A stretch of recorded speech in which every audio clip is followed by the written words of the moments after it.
כמה טוב שבאת הביתה, כמה טוב לראות אותך שוב. Ils ont relevé le défi de l'Alia. Studio Kalita vous raconte leur histoire. Alia Story, c'est vous, c'est nous.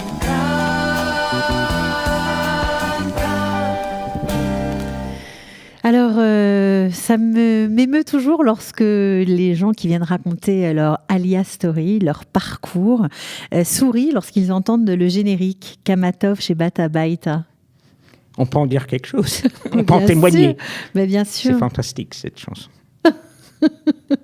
Ça résume tout notre ethos.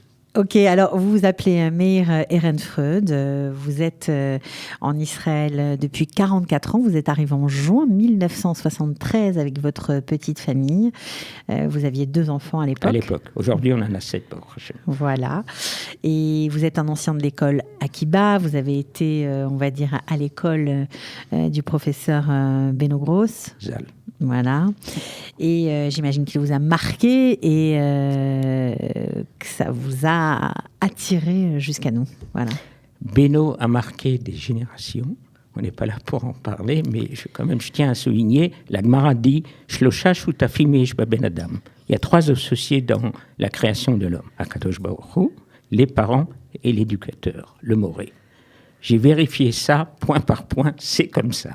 L'influence et l'importance que Beno a eue dans la vie de génération, tant au point de vue intellectuel qu'au point de vue vocation, au point de vue sionisme, au point de vue intellectuel, est extraordinaire. Beno nous a appris, Beno Zal, nous a appris à vivre à l'université et à garder notre identité juive, à développer notre identité juive, à terminer notre degré, comme on dit en anglais, notre Torah, votre diplôme, nos diplômes, et à partir en Israël.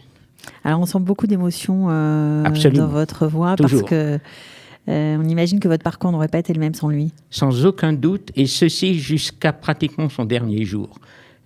Dans ma vie plus tard, dans mes associations, etc., je suis toujours allé le voir. Il a toujours été prêt à venir et à faire une conférence et à nous aider dans tous les détails.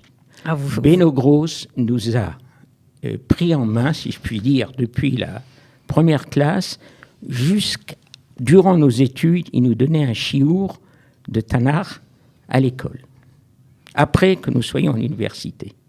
Et c'est assez rare, et ça devrait présenter un exemple à beaucoup d'éducateurs dans ce pays.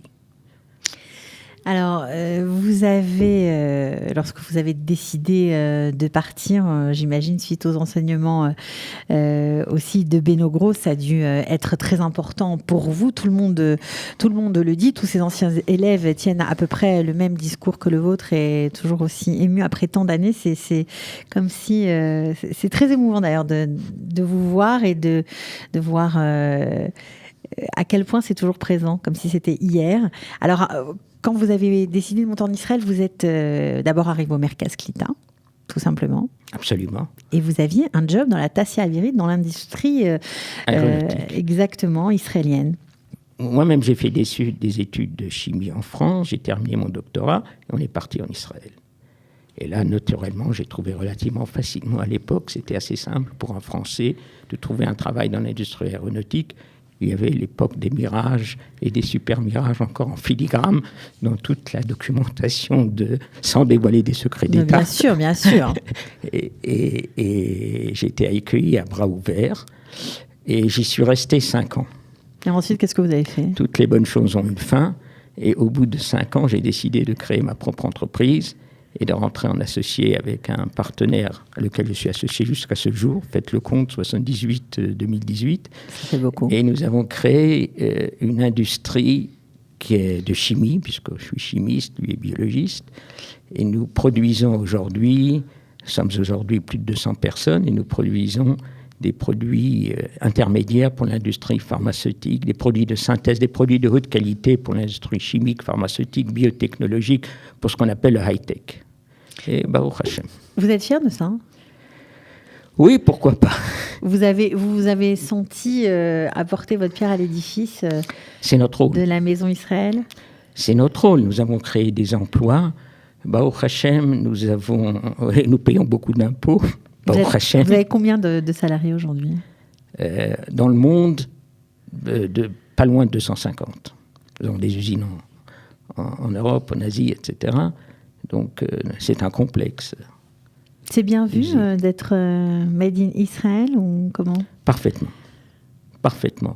Je dois avouer que l'industrie israélienne a une vue de high-tech, une vue de professionnel.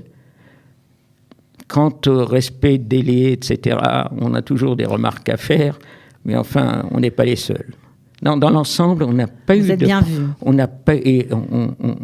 On produit pour des grosses boîtes dans le monde. Il n'y a pas tellement de gens qui font ce qu'on fait. On fait de la chimie organique compliquée.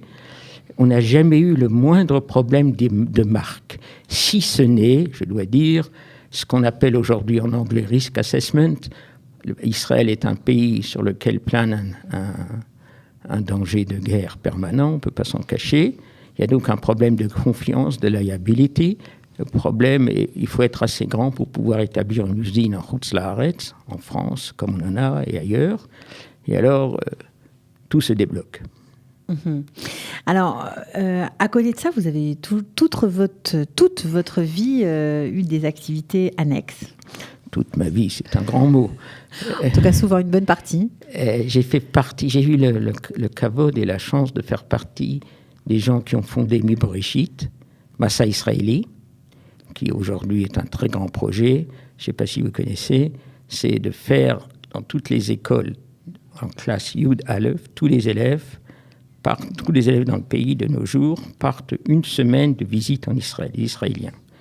Et là aussi, encore plus peut-être que les étudiants français, ça leur ouvre le pays. Si je vous dis qu'il y a une statistique qui dit que 70% des Israéliens qui arrivent à l'armée n'ont pas été à Jérusalem. Je ne sais pas si la statistique est vraie ou pas vraie.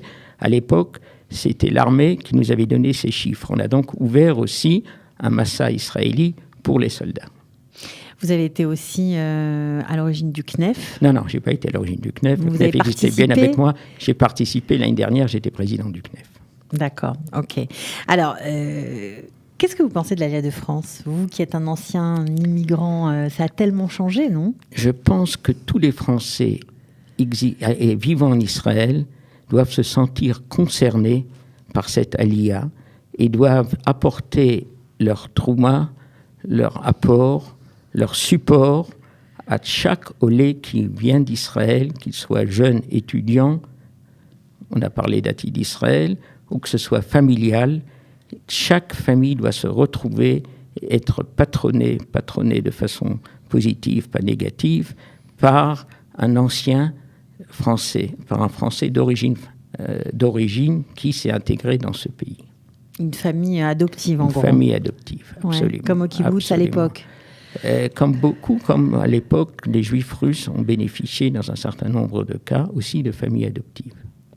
Alors justement, je pose souvent la question, vous qui êtes là depuis longtemps, j'imagine que vous avez des tas de souvenirs. Est-ce qu'il y en a un en particulier qui reste en vous, qui vous fait chaud au cœur et...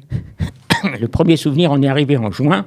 J'ai pas dit le premier, mais si vous voulez le premier. Et au mois d'octobre, c'était la guerre. Exact. Et alors, tout le monde nous a dit, Yom Kippour, tu vas voir, c'est fantastique. Rien ne circule, pas d'autobus, pas de voiture. Et on se lève le jour de Yom Kippour et la rue est remplie de voitures. Et alors, on ne comprenait pas ce qui se passait. Je suis allé voir un copain, je lui ai dit, il m'a encore raconté des blagues. C'est plein de voitures dehors.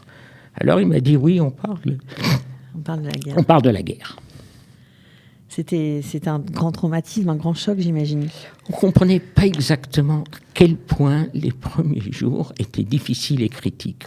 On ne maîtrisait pas suffisamment la langue. Moi, je connaissais à peu près l'ivrite en arrivant. Je n'ai pas suivi d'Ulpan, j'ai commencé immédiatement à travailler. Mais on n'était pas suffisamment israélien pour comprendre les nouvelles. Et on n'a pas compris la grandeur de la catastrophe. Vous avez fait l'armée après ? Bien sûr. Vous avez fait des guerres, donc ? Ouf. Non, pas trop. Je fais une guerre tous les jours. C'était important, l'armée, pour vous ? Bien sûr. Ça fait partie de la vie du pays. C'est une condition sine qua non pour être intégré à ce pays, pour faire partir du pays.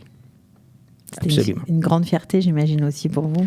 Oh, vous savez, hein, j'étais ni général, ni Non, aide je sais, du ramadan-Cal. mais parfois... J'étais d'ailleurs une partie de mon temps dans une unité scientifique. Et donc, c'est pas grâce à moi qu'on a gagné la Non, guerre. mais c'est sûr, mais je veux dire, de porter l'uniforme lorsqu'on est un sioniste C'est invétéré comme vous, j'imagine que ça, C'est vrai. quelque part, Absolument. ça devait résonner comme une belle victoire sur la vie, sur le passé, Sur notre pays, sur le pays. Ok. absolument. Eh bien, merci beaucoup, Meir Ehrenfreud. On pourrait Toda parler rabba. encore longtemps avec vous. Et vous imaginez que Avec vous avez plaisir. plein de choses à nous raconter, mais ce sera peut-être l'occasion d'une autre rencontre. En tout cas, Toujours avec plaisir. eh ben, le plaisir est partagé. On vous souhaite plein de bonnes choses dans vos aventures. Toda Continuez rabba. de bien vous développer, de porter haut et fort les couleurs d'Israël dans le monde. Voilà. תודה רבה. Merci, au revoir. קל טוב. כמה טוב שבאת הביתה, כמה טוב לראות אותך שוב. Ils ont relevé le défi de l'Alia. Studio Kalita vous raconte leur histoire. Alia Story, c'est vous, c'est nous.